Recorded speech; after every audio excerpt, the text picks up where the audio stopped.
I'd like to call a meeting of the OPEB Trust Committee to order. First order of business is to read the accessibility statement. This meeting is accessible to people with disabilities. Microphones or telephones will be used by all speakers. If you would like this accommodation, please contact Mary Waldron at 508-583-1833. The notice of non-discrimination rights and protections to beneficiaries with regard to the federal Title VI non-discrimination protections and the state non-discrimination protections is included on this meeting's agenda and is available on the Old Colony Planning Council website, http://oldcolonyplanning.org. Please contact Mary Waldron at 508-583-1833 for more information. Thank you. So now we will proceed to a roll call. So in the room today, we have Sean Noel. Present. Pat Charamella. Present. Charles Kilmer is present as a member. And on the call, we have Stephen Santantonio from Abington. Present. Thank you. And present in the room, we have Barbara Howard from Rockland Trust. Present. And Brian Callett from Rockland Trust. Present. And on the call from the staff, we have Nick Giaquinto, OCPC. Brenda Robinson, OCPC. And Nick Giaquinto, OCPC. All of them. All of them. Said that twice. Sorry. Mary Waldron. And Mary Waldron, yeah, hey. So we do have a quorum. So next agenda item is review of April minutes, which are attached. And we look on the screen. Very in depth. 2 pages. Many members have had a chance to review these. Entertain a motion to approve. Make a motion that we approve the meeting minutes as presented. Second. You. Motion. All in favor? All in favor? We'll do a roll call vote. Sean Noel, Yes. Pat Charamella, Yes. Stephen Santasonio, Yes. Charles Kilmer, yes. Motion passes. Thank you.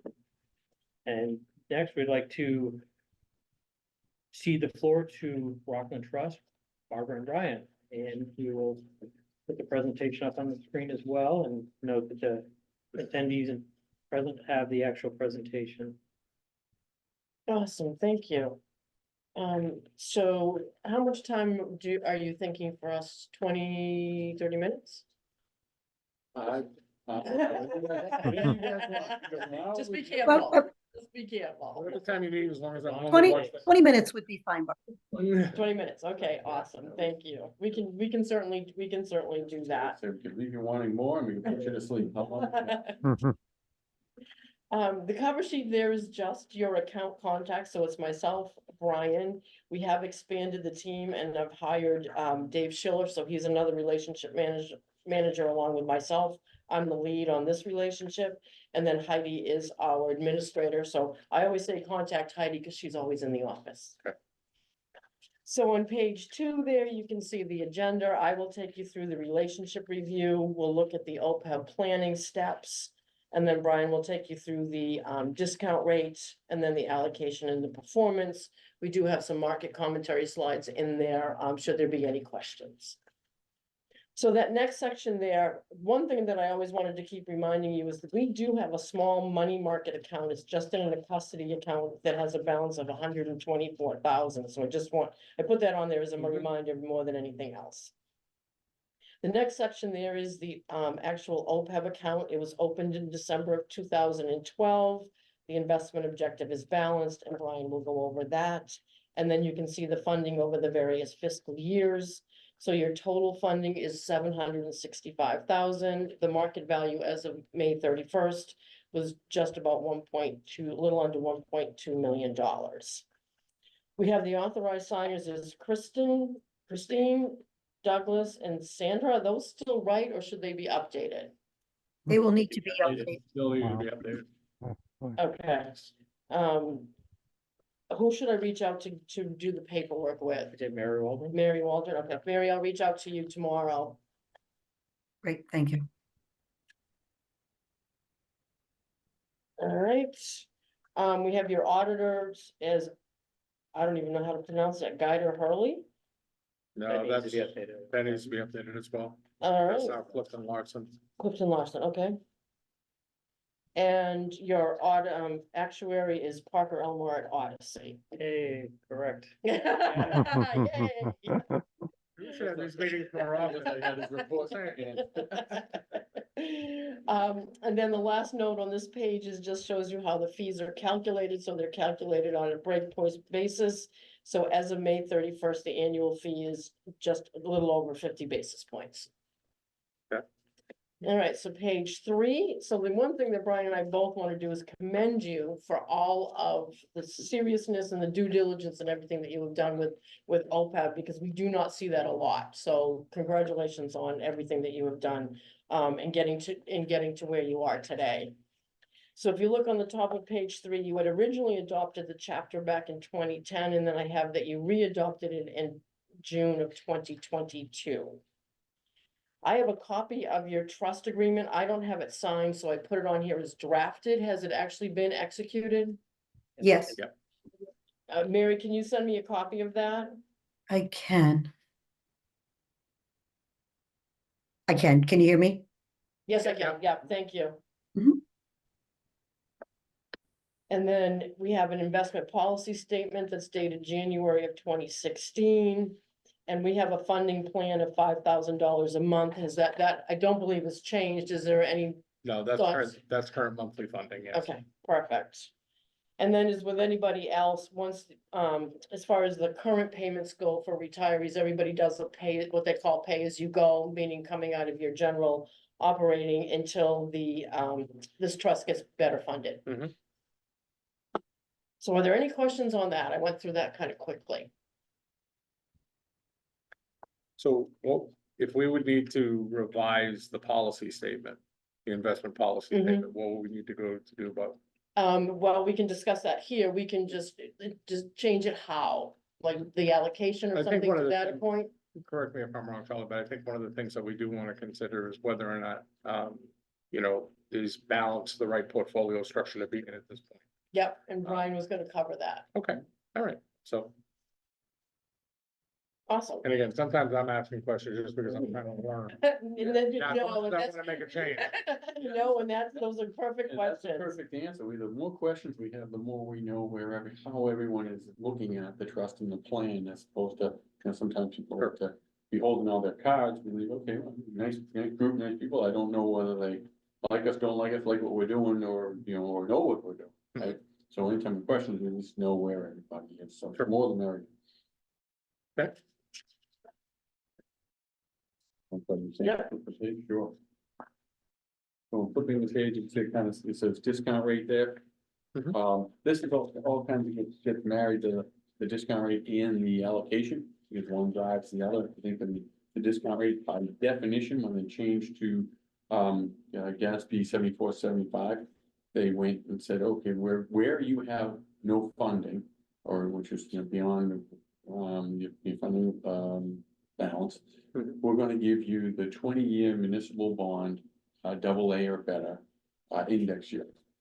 And there's different indices and they haven't really locked into one, and that's fine because they're really around the same area, but that's how they lock it in. Mhm. And then from the other side, they say, okay, where you have funding, and you can match up for the liability, we're going to give you the long-term expected return of your assets. And so there's no formula really, I don't seem to be, to say when you go from one to the other. You kind of merge as you go through. I will say that most, even with just, you're a different entity than just a lot of the cities and towns. So you're much better funded than most. The only ones that are usually higher than the level you are revenue producing entities like, either collaboratives or water plants, light plants, et cetera. So you're very well, funded compared to many. So that was one thing I was gonna say when Barbara said, when you said, well, they don't stop paying until you're better funded. I said, well, actually, they don't stop paying usually until they're fully funded, because you are very well funded in comparison. So from the actuarial, report or statement from Barker, he has you to the point that you're, if you updated the market values, you're well above 50 right now, but for his purposes, it's 47 and change. So with that, he doesn't use the 20-year to come off, to make the discount rate come off of where your long-term expected return is at all. So you're getting the full, benefit, if you will, from the long-term return of your assets. The two things there, one, I'm going to say almost across the board, the actuaries are being, and I don't, this isn't a shot at them, it's the street, Wall Street, it's everyone in general. They're slightly or more than slightly, what I would say draconian in general of how they're making the discount rates up. Parker is very objective. He says, you know, instead of me making a number where, you know, he doesn't claim to be an investment person, or me, or him taking it from me where people could doubt it as an investment agency doing it. Gonna be objective. I'm gonna go to certain Wall Street, or investment house, objective. People calculate it and I'll just use theirs. We've historically been using State Street. They do what they call long-term expected return forecast. Where I'll pull up my soapbox a little is say, well, these expected returns to me, when I do it, we do our own and I look at theirs and say, oh, they almost tend to look out about 7 years. Well, when you have a plan that's gonna fund itself for many years and then it's going to be in place until the last person takes healthcare benefits, that's a long time. The reason why I understand what they're doing is because if you go back, it's really the sins of the 80s and 90s when the S&P 500, not to go too far from Mark here, but that builds to the story. When the S&P would return 15.5% through the 80s, 16.5% through the 90s, they let all of the pension plans at that point, because OPEB wasn't really as much a thing, have expected returns 11, 12% because they were 75-25 portfolio. So they're good, we can get 12%. It wasn't sustainable because all you have to do is look at the 70-year returns or 80-year returns and you know you're gonna have some normalization. And in that, the equity returns have been over that time frame, essentially call it, you know, 9 to 11, but essentially around somewhere with a 10 handle on over real and long term. Bond returns over 78 years have been 5.5 to 6.5. And pretty steady, and that's how we calculated it. When we, 15 years ago, we said, oh, balance, that's gonna be about 8%. Well, when interest rates go down to 1.5%, and they stay there for about 15 years. Right. It put a lot of pressure on them. So I understand why their people's expected returns in general are that low. I don't, I don't know if you want to say approve, right? You know, it's, I don't, embrace the fact that they've taken them down that low overall, and it's not the actuaries at Wall Street in general. Right.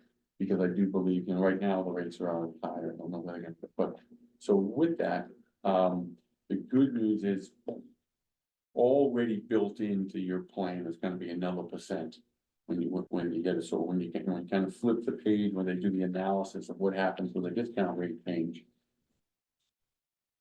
So you can see yours is 5 points, for the group out there is 5.37 for the current long-term expected rate on the assets. I would state that's a full percent low for the long term, and it will show to be, but for right now, that's with the plan. So if you can already see the impact of where the future liability goes with Right. an increase in 1%. And when we get to the returns, we're gonna show that we're already kind of really hovering in that 6.25 to, you know, if you look at the 5 year, it's even in the 7s, but, so there's two ways. One, you can let time adjust these a little, and I think we will get higher potentially if, you know, in 20 years, it could be 2% higher. I just wish the discount rates didn't move that much overall from where they were to now. I'd like them to lock them up a little bit more. Just my personal opinion, because it helps the plan. They essentially said, got everybody on board, and then kind of, you know, the term is moving the field goals a little, right? They Yes. made it a little tougher to do. Yeah. I thought it was tough timing with it, but, so I think you'll be rewarded even with this. The next spot, and this is one thing we always put this out there for you. Anytime you have questions, if you bring Parker and the Rockland Trust in together, have your trusted advisors, work with each other. If not, you get a lot of circuitous answers. You know, we used to, when this first started up, we'd go into plans and people would be very conservative and be like, well, you should move, you know, your asset allocation, you'll get a better discount. I said, well, but the discount rate, they said we get these numbers. And then the actuary would come and say, oh, you haven't moved your numbers, so here's your, you know, here's your liability again. And if we come together, we say, well, okay, you know, if you go balance here, here's what you get. The next part, if you're thinking about going to growth, which is kind of that next 75-25%. We can have him run the numbers to see what his discount, what he would put the discount rate at now. And then he can apply it to where he would believe the liability would move. My quick and dirty would say he's gonna move it up like 1%.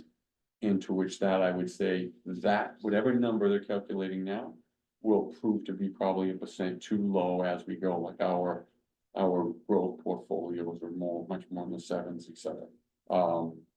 And yeah, and it's competitive with anything out there. Our number beats the, you know, pick the state plan on 3, 5, and 15-year basis. So we're every bit as sophisticated as everything out there as far as where you'd be. And then on top of that, it would move the discount rate. The other side of that is, we've got to, you know, I think the term is buckle up when the markets go down. Yes, sure. You're going to experience more volatility, and you have 3/4 of anything. You know, even the other side, 3/4 fixed income, you're like, oh, wow, how come it's not moving, right? So Right. same thing. You go 3/4 equity when the markets really get rattled. I would say everyone to a person has to wake up and take a nice breath and say, oh, this is for multi-decades. Right. And to have us in, obviously, and say, hey, Brian, and we always say that, and I say it kind of tongue in cheek, but anytime it's doing really well, look at all other board members, say, hey, look what we did. And when it's not doing well, hold me in and pull out a shot. Look what he did. Yeah. And that's what I Glad you say. pointed to him. Yeah, just like when I'm here now, I got a face for radio, but I'm on TV all the time, at different town halls. I go to a lot of town, I was at a lot more town. I think I didn't even get to my own town meeting, but I think I was at 7 others, this season. So happy to do whatever it takes to communicate to anyone throughout, and this group's pretty, really lined up. We just, you know, the best policy, bringing them together, re-adopting and put the team together like that. So I think you really have it. Instead, you've been around for more than a decade now, so you've seen the undulations. So if you're asking the question, you're probably saying, hey, maybe we're ready for it, and that movement. And honestly, that's what we come in when we first sit in and we say, hey, you know, this needs to vent, but especially for larger liabilities, cities and towns, probably needs to be aggressive at some point. However, more important than getting the capital returns is making sure the funding plans is in line.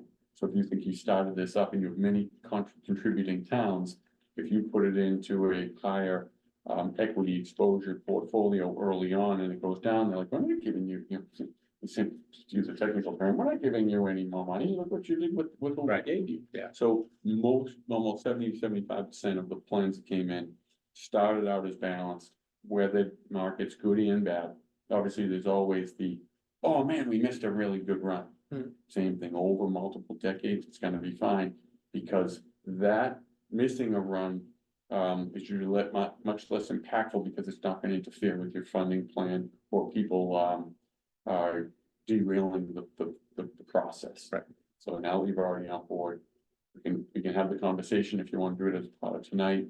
And then also, I think it's more just about me learning what the differences are between growth, balanced, you know what I mean? Like you said, conservative, whichever way you want to call it. Yep. That's more, I think, for my own personal edification about as to, you know, how the portfolios are structured. sure, great point there. So just the last thing on that page about the discounts, you can see Get that, on that, Brian. Oh, yeah. I got a quick question. yes, please. You mentioned the 50% overall Yep. that we're at, with full being fully funded. And that's been what, in 12 years, 10 years, whatever. So you're looking at fully funded being a total of about 2.4 million.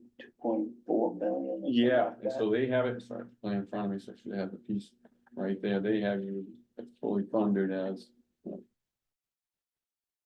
Hey, you- yeah, the total I- liability is right now is 2,086,000. 286. So we're probably looking at And right now, you know, you can see the assets and you're 148.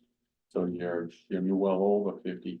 What I don't know, because I could, you know, we used to start saying, I'm like, oh, I do that calculation, say, yeah, they say 47, but I really have you at 55. And the problem is, well, I don't know what healthcare Yeah. Sure. inflation is done on the other side, so if I come in and say, yeah, you're really 55, he does the plan and said, no, actually, the other side grew faster than your investments, then I got mud on my Yeah. face, so I go with their numbers and then kind of expound from there, but, so the assets have you ahead of where the last marking was. And then obviously the cost side is Mhm. more in your control. Right, yep. So really, I have all our control. There's certain things we can do. To that, the next page is the allocation. And this is where that is, pictorially on the right, numerically on the left. And so the biggest part that, well, sorry, those colors are so close to engage the printer picks which colors coming, and so I got, fuchsia, Oh, yeah. fuchsia and garnet, Purple. so it's not really one asset class at 67%, it is broken out. Too. Yeah. And so what essentially happens if you think of, it adds up if you do the diversification, so the two biggest pieces of, large cap core on the equity side, and then investment grade US on the fixed income side. Okay. And those are, you can see them at both in the 30s, you add the diversification in and you end up essentially at a 55-45. And then if you go in the next step to talk about the allocation, there aren't that many asset classes that slide in and out. It's not really that, it's just, you don't start getting different stocks because you're getting more risky. We're still gonna give our best ideas to everyone. If you said we only want a 10% stock, you're gonna have the same stocks in there.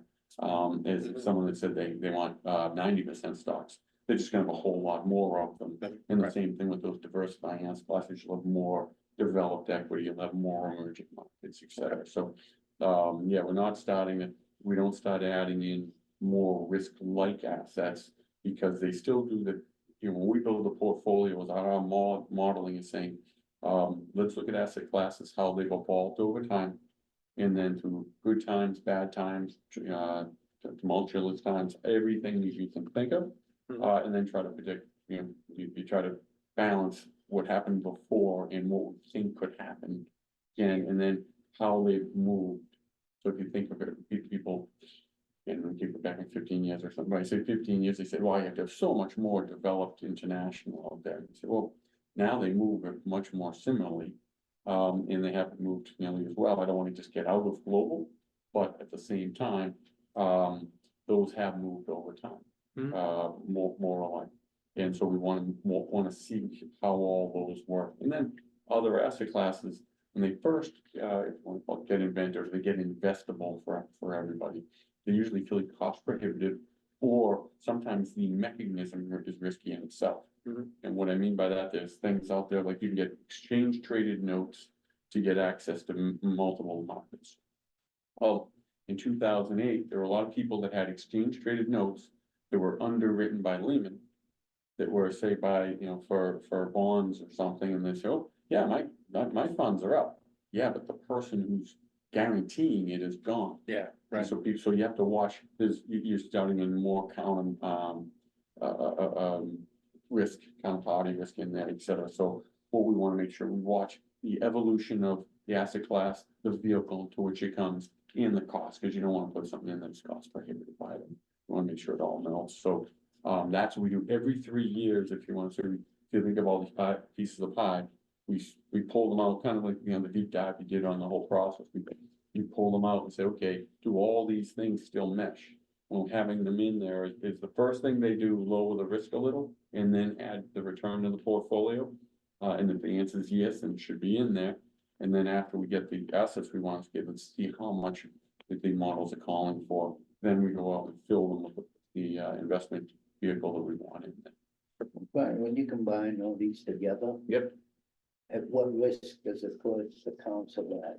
High, low, or medium? This would be called medium right now. Balanced is saying you're, and that has different definitions for people, because some Yeah. people think a risk is zero, right? Yeah. If your risk is zero and your high risk is just moving 10-20%, that's different from people that say, wow, the 50% down is high risk and none is the difference, right? So, but in the general scheme of to all stock, to all bonds, so it's not things evaporating on you. It's merely saying, if you were all stock, the stock market in general, and I said before, there's expected return of 10 to 11%.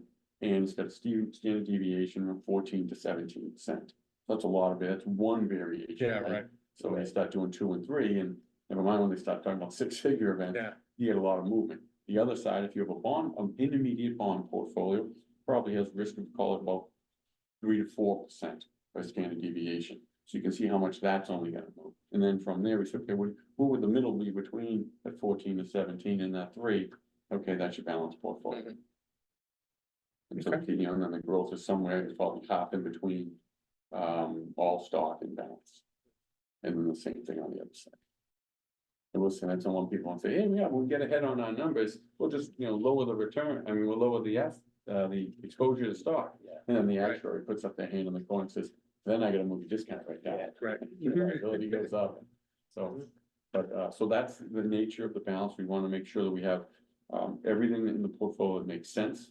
We wanna vet it regularly, and as I said, you know, I'm, the one that has the honor and lucky enough to come in front of you and also, you know, get the chopstick when I need to.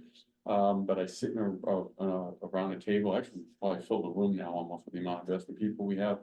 We meet every week still, Tuesday, it's virtually. We used to meet, you walk in the room, which I really enjoyed seeing them, so we still now every, once a month or quarter, we make sure we get together to still do it. I will say if there was one improvement, it has been, sorry to go too long with it, but it's just an interesting feed on the investment meetings. I always love getting together, but you only have what you bring. Mhm. Now, when we ask analysts questions, we're like, you know, we're looking at the earnings for this company going on 2 years, why don't you think it's gonna be here? And they can have their models and be like, well, because of this, you know, these things, we can explain it all back. Same thing when they look at me with rates and like, well, you know, you can pull it up and say, well, it's because of everyone right now is betting against it at, you know. Yep. They only think the Fed's gonna move, you know, 86% chance of the Fed, where you walk into a meeting, you only have it. So it's the one thing that's actually improved, by not being around each other, because I'm generally, I've always prefer this meeting. Mhm. I mean, yeah. Not to interrupt, but I just want to recognize our council president, Becky Coletta, has joined. Hi, Becky. Hello, Becky. I think Hello, everyone, by the way, I started talking before I. Hi, I'm just listening in. And so, yeah, sorry, any other questions on allocation, how we build it, or? So there is every 3 years, and then from that, we have our analysts are always looking at all the stocks and well, the bonds. last one, The last year, last year. yeah. And then, we still have a different asset class come in, sometimes, well, it's scheduled, you know, but, we had 2 come in last month. We've got our emerging market person coming at the end of the month, we had a dividend person coming in, it was last week. And, then for the next 2 days, I'm in Boston at a fixed income conference, so we make sure we get out there and know everything that's in the portfolios, come back to that group and report it. On the next page is the return. Overall for the group, if you want to say the bottom line, that's the top line, we make it easy for you, so you can see right out how are we doing, because in this kind of portfolio, it's really how are we doing versus the discount rate more than anything else. We want to make sure that if they have us an allocation, we're beating it, or are we comfortable with what we're doing, why we're not, right?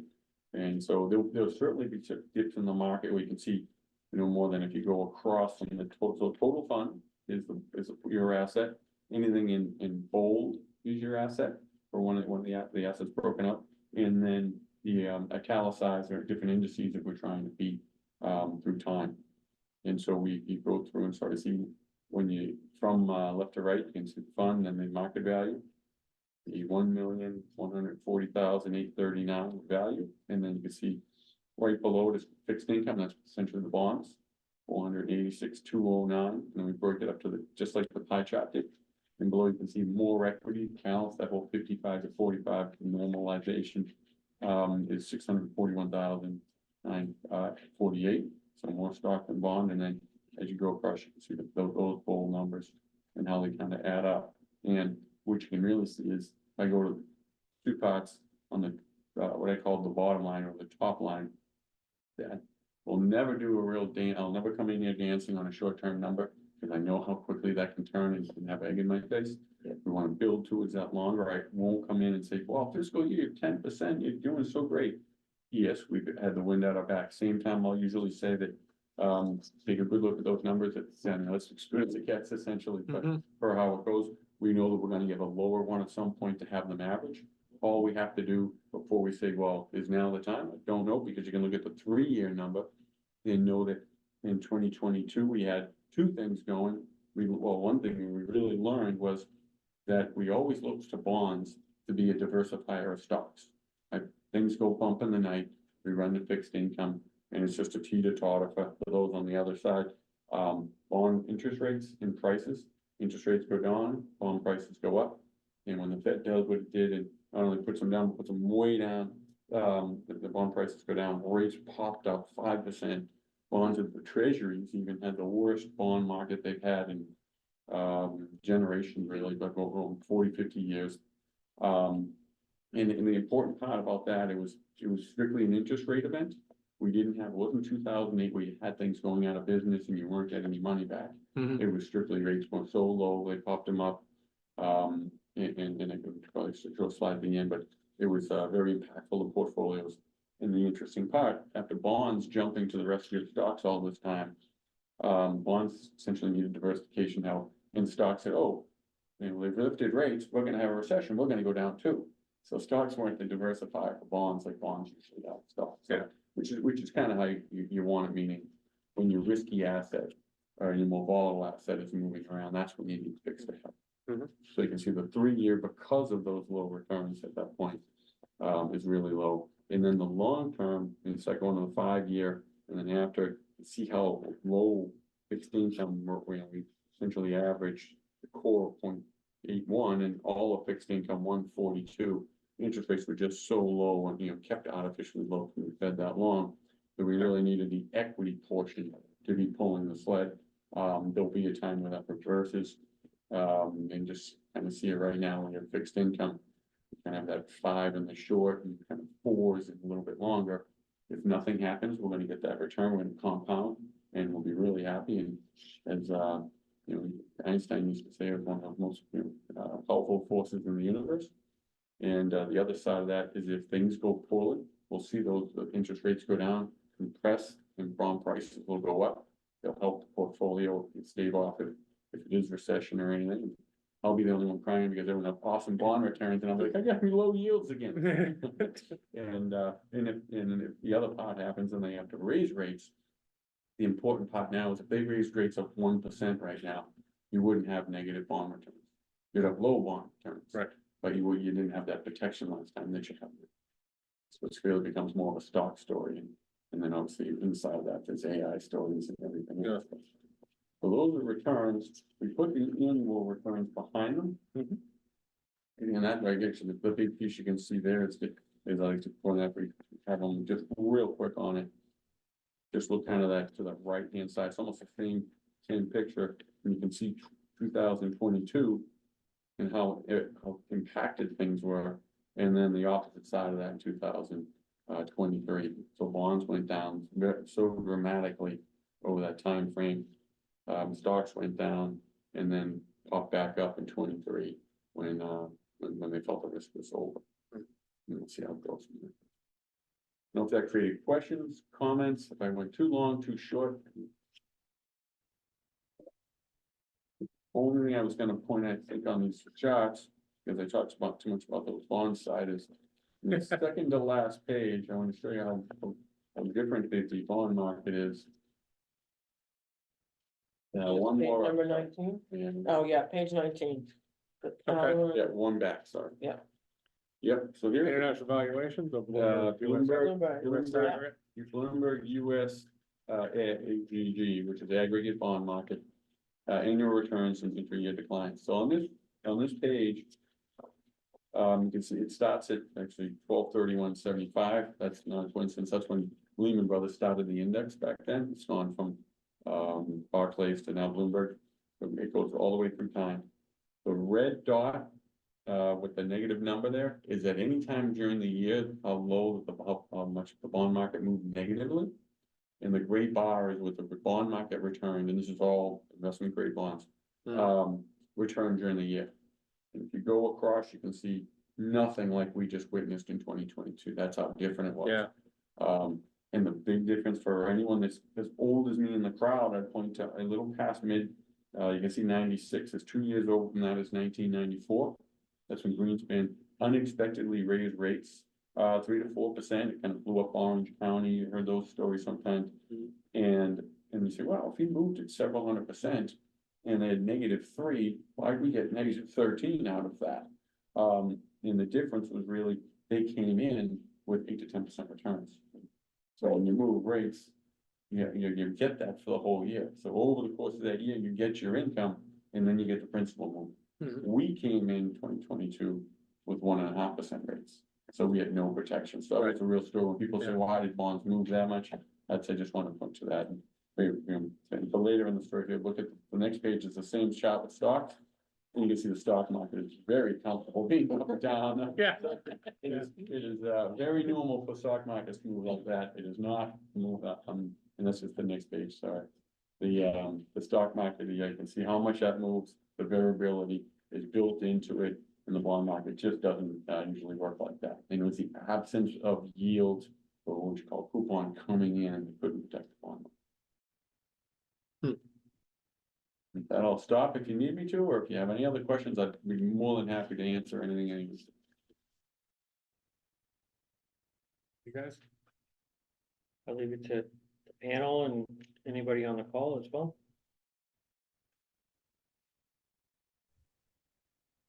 Hearing none, happy to any follow-up, because sometimes, you see it now, but if you see it later, and don't think twice about sending any questions or any further conversations you want to start up. Happy to do it.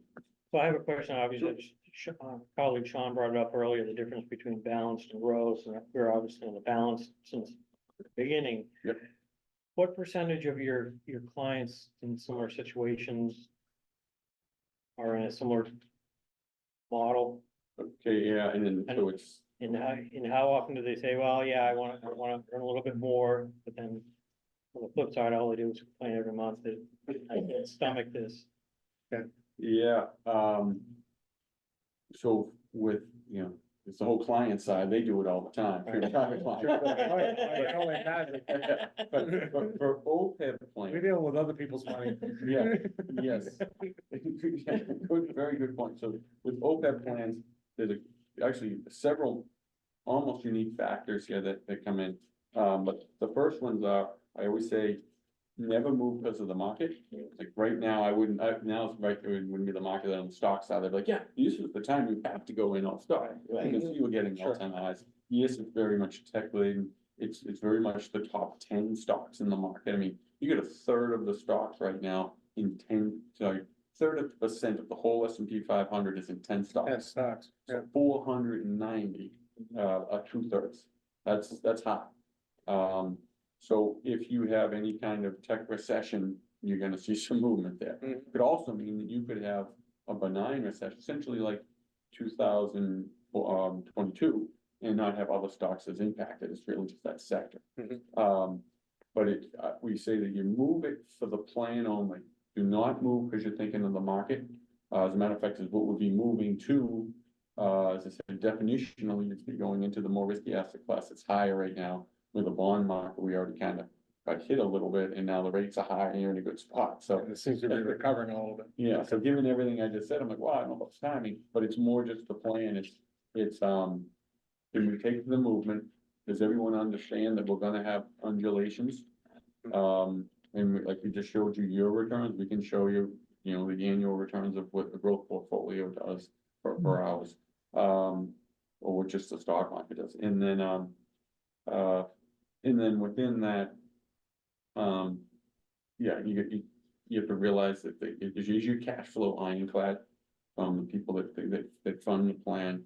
Could they move it or say, hey, we're not doing it if we're down more?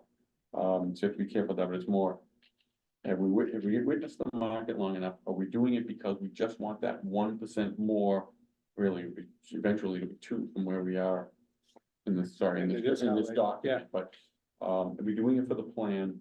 versus just we're trying to grab quick growth. Because you hit it on the head, the people that just want quick growth, say, yep, let's move it, and as soon as things get back on, I'm like, no, I want to unwind it. And you're like, yeah, well, now you're locking in a loss. So to Yeah, answer the right. first part of your question, most start, as I said, most start in the balance. They move over, but most of the ones that move, this is where you get in a little better spot. We don't have that many, or I shouldn't say, no, there aren't that many that are in that 50% range. You have several, and I mentioned it, like Right. Lance, Watt, Trying to catch up. they've got 70s and 80s, and everyone else, a AAA town. I would say strong AAA town, most of them are in that 25 to 35% bracket, really, I always just see Yeah, 27 this to actually 35. got discussed at my town meeting, and they're like, hey, we need to begin funding this, we're way behind. And, again, so it went before the town meeting, and people are like, why should we be doing this? And it's like, well, because we're obligated to. And we've neglected it for too long, and so now they're having to try and come up with some way to make larger contributions than they probably needed to if they had just been doing it properly from the beginning, so. But yeah, I don't doubt it. When you said that, I'm like, wow, that rang true for Rainham, because it was exactly what they said. You know what I mean? They waited too long, they're behind, now they're gonna play catch up. Yeah, it's, I'm just So I gonna, would- go I'm just ahead. gonna jump in for 1 second. My apologies. I'm gonna need to jump off. My council members and my staff know I'm a new grandmother and I'm helping out my daughter, but there's some things, Barbara and Brian, thank you for presenting. And I and to the OPEB trust members. Now that you are in place, this really will get us back on track to have some really good discussions and open, continued conversations with the trust, obviously with Brenda, myself, and while the trust committee is hearing this presentation, and before I get up, I think, having it be presented to the council as a full board can be helpful as well. So anyway, I just wanted to say thank you for coming into the office and Rockland Trust. And again, always having that ability to pick up the phone if we have any questions. by all means, anyway, right down the road, we can come to any full board meeting if they need to see us. Great, thank you. Thank you for jumping in. All right, good question. Yes. So, Have fun with Nico. Did Brian, I was just gonna say, did Brian answer your Is it- question? Yeah, so I mean, in that always, then this part two of that is like, so you do it for the plan, people talk about the fully funded years, sometimes they try to grab. 3 or 4 years early to get fully Yep. funded, so they think, well, we just change it to the aggressive, but. It seems like it's on the trajectory of what we're putting into it, plus on the returns, we're making some pretty good headway.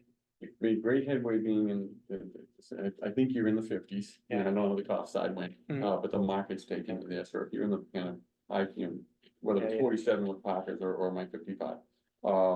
You're really ahead of. I would think we may need to be a little conservative on that number because of staff that we've added. Yeah, what happened was in the most recent actuarial, it's like, because we were higher on the percent funded, Yes. we're closer to 70. You sure. And all of a sudden, we're at like 50, it's like we added people and then the healthcare. Yeah. The cost jumped up and the discount rate changed, so Yeah. it was like the So- trifecta of Yes. what happens, so. We're not sure, but I have a feeling that if my feeling would be is that if we're to take a look at,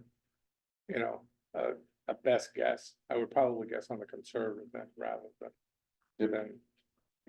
progressive. Just because of the amount of staff that we've increased staff 30% in the last Yeah. 18 months. Okay, so it'll go yeah. down, probably go down again. yeah, Right, so, Yeah, and it's the good news is your discount rates are low. It's bad for looking at it now, but Right, you'll get it back. It's better than getting the surprise, 10 years. sure, from now. right. If they kept you inflated, like that's what was happening with pension plans, right? Mhm. There were companies that fixed their earnings the whole time because they said, you can't do that anymore, but they had such great numbers. It was unsustainable, where this is the other way, where you're saying, well, yeah, we don't like them now, but we think we're gonna have at least a little jump in our pocket, because that's and then you mentioned about should have the discount rate, when it moves 1%, lowers the liability, where they say 10 to 15%, but it's almost more like 10 to 15 or 12 to 15. Yeah. So you get a good jump with that 1%. So same thing, if you went to growth, he's only gonna, the actuary's only gonna give you one now, but you're gonna get a second later. You're gonna get some more variability. And it's, and that's what's hard, because you get a lot of towns meetings, and everyone stay on board when it doesn't. Right. Versus, is it easy to say we don't have to ask for as much money? Mm. Because I'm not sure Brenda could handle the swings. If we went to growth, Charlie. She's bad enough. It's long term. She's bad enough now. yeah, so, Poor thing has to reconcile every month, and she's like, wait a minute. to your point, that we don't see, the ultimate answer, sorry, is most go to growth eventually. Yeah. But I can say that because of the, the revenue producers, there's some that are the opposite, they're two-thirds, three-quarters bond the stock. Because they start out with that big number. Matter of fact, some of them have to slow because Right. the town they're attached to is like, wait a second, you're gonna fund your OPEB and your rates must be too high, you know? And so they've said that, like, yeah, we gotta watch what we do, because we wanna make sure all the money's flowing correctly. So it's tricky. I didn't give you a great answer because I don't know the personnel, the impact of moving it when the market, my answer always for markets is, anything you do, expect Mr. Murphy to show up right after. So if you move to growth, just know the stock market will be down 25%. And, it doesn't get this great tailwind, and that's, I say, when I was sell to most times, especially when they all start out, I'm like, listen, I can show you analytical charts all the time. I'm gonna tell you the story about Mr. Murphy. Because he's gonna show up and he's gonna punch us in the nose right when we make a very calculated and judicious decision. Mhm. To move something, because these towns, they're looking at $100 million, they're putting their first million in, and they're like, their hand's shaking when they Yeah, get the sure. money. So for them, I say, well, balance is good for us now. Give us 5 of those checks, let everyone see how the market's going, and then we can jump to the next step. Yep. Which you've done. So you can take it, you will fund quicker, but it'll go from, the teacups to the roll cake. Yeah, the goal of the council has always been to protect the principle that you put it in. But it was also to, try to grow the top too. The question is, I apologize. Push. No, it's okay. No, I think when Charlie was asking, I had a similar type of question, being in your position and reviewing all these things all the time. We're at the medium, we said, in regards to the risk factor, so. I think that's a pretty good position to be in, which, you're gonna see those decline up and down, as long as it keeps going up long term. That's. And the way to think, when you look at these returns, each happens to be on page 20, where you can see the little same as the screen. Every one of these years, right now, you're gonna get half of these ones that shoot down. Right, And if you go the other way, you're gonna get 3/4 of the Right, parts that right, shoot down. right. And so you can see what that number would look like just by, gazing at the equity returns.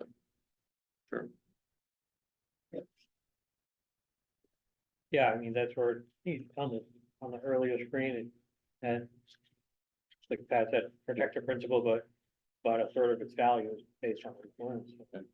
Yes, Had he done nothing, we would yeah, have had a lot less. you can see right where you're thinking 700, my God, 5 was 7.6 or. yeah, so what was, Yeah. what is the interest that we got on these, the total? Yeah, right on that right page right there. Is it on that page? Yeah, you can see what it adds up to what was given is 765,000's gone in. And the market value as of last month was 1,148,000. So we've been just shy of $400,000 in Yeah. investment income over 12 years. Yeah, and remember, you didn't make that off 756. People. Right, yeah, yeah. You were growing it off of Yeah, right. 565, then 580, and then Yeah, 125 to start, right? yeah. Right. So yes, so Yeah, Yes, yep. you're running up a lot of off of smaller numbers, and that's why you can see that annualized number is over 6. but at the end of the day, that is what we gain over time. Yes. Right. Yep. Yeah, that is, and the same thing, I'm saying, just the imbalance alone, I think it's gonna look more it's gonna look first like your 2013, and I think that when we're, yeah, we're 20 years out. Like, they don't let me guarantee anything, or you gotta see it behind bars. We are recording this, Yeah, so. exactly, I will not guarantee Go to the tape, right? but, He said. the six, we're already experiencing a percent above. And then I would expect it to be somewhere between the 5-year and that 2013 return. If we get fixed income yields or rates to stay, where they are now versus going back. If we get the soft landing from the Fed, which they've done about 2 times in 30 tries, but if you do get that, then rates just come down a little bit on the short end, you get a nice, positively sloping curve, and we can go from there. And if rates, saying there's a little, is, you turn on the TV, some people saying, because of that inflation at some point, rates are all gonna be in double digits, right? Someone else said, oh, they're gonna go right back to 1% and 2% and stay there, but if you get a normal, or get the risk premium above bonds to stocks at 5% for taking that much risk, that's how you get back into the 7s for balanced. Right.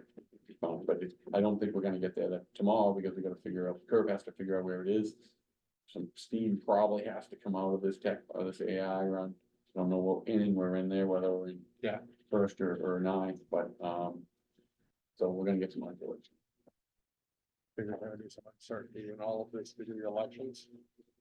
Yes, yes. I mean, there's gonna be uncertainty in everything else. Yeah. There's an election I hadn't heard, right? What's going on? One said to me, said, remember, these national conventions aren't political entities, they're actually businesses. Sure. So they could come out with a whole other answer if they didn't want someone else in. But overall, what probably helps is, as much as people may or may not be, and I don't report in politics, Oh, no. happy with the clients. Yeah.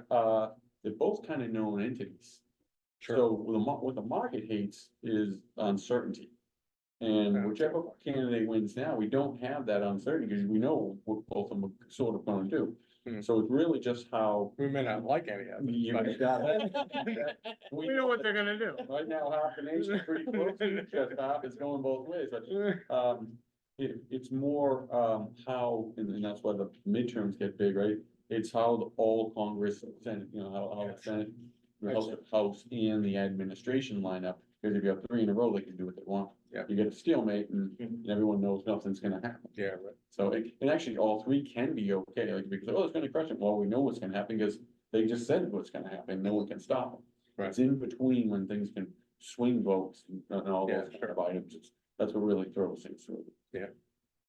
And the market likes it, divided government, Yes, House, Senate, yeah, executive, they essentially want, have too much power in one party. yes, because and obviously it's, they like to see, the administration is kind of in their. Things that are gonna help think of taxes, the state taxes, all Yeah, those sure. kind of things. And then if those are benign, someone that's gonna get, we know we're gonna get a portion of that, we're not gonna, even, because that's the other part. Compromise. The other side, okay, we may not like the president, but we know that the other side isn't, because we know we got a big tax bracket package here. But we know that this group is gonna be able to limit it, Mhm. and we can work with that. Yeah. Right. Whereas it's just, if you have someone saying, no, we're gonna move the taxes big and there's no one to stop it, and you see the market. Yeah. React. Yeah, so you know it all too well, we all know it all too well. Hmm. Yeah, so, people always ask, what's gonna happen with the election? The market. Sure, It's like, right. well, it's not, the administration doesn't move it nearly as much as people think it's, they like to talk about it, but Mhm. it's more, than just said. Well, I like to say that being involved from the beginning, I think we're in great shape. You're saying compared to some of the other towns. And I know some of the other region planning agencies started doing some of this after us. And I think we're in pretty good shape overall. Yeah, but we've hired a lot, the next report will be interesting. Yeah. Yeah. And the hires are good, things are getting taken care of, but it will impact that, and that's the good part about it, the allocation, we can talk about at any point. If you said, wow, we went back to, from what we thought was gonna be 50 to 35%. Do we need that in kicking the market in, and has the market adjusted that you might get a tailwind at that point? So And that's what I say all the time, people go to places and people do not like their actuary report. It's the beauty of it, it's they're gonna come every 2 years and give you a new one, and they even give you a check-in in between, so it's gonna be continuing, it's a map that keeps going, it's more like driving on the road as opposed to just looking at the map. Yeah. Awesome, well, we thank you very much for having us in tonight, you. and again, Thank you. congratulations on coming. all the work Thank you that for coming. you've done on this. We're very impressed, given everything that we see out there, so. Yeah. Good job, Okay, good stewards. yes, Other people. let's do it, absolutely. Thank you all for having us. Thank you. Thank you. Thank you for Well- coming, everyone. Thank you, guys. Thank you. Thank you.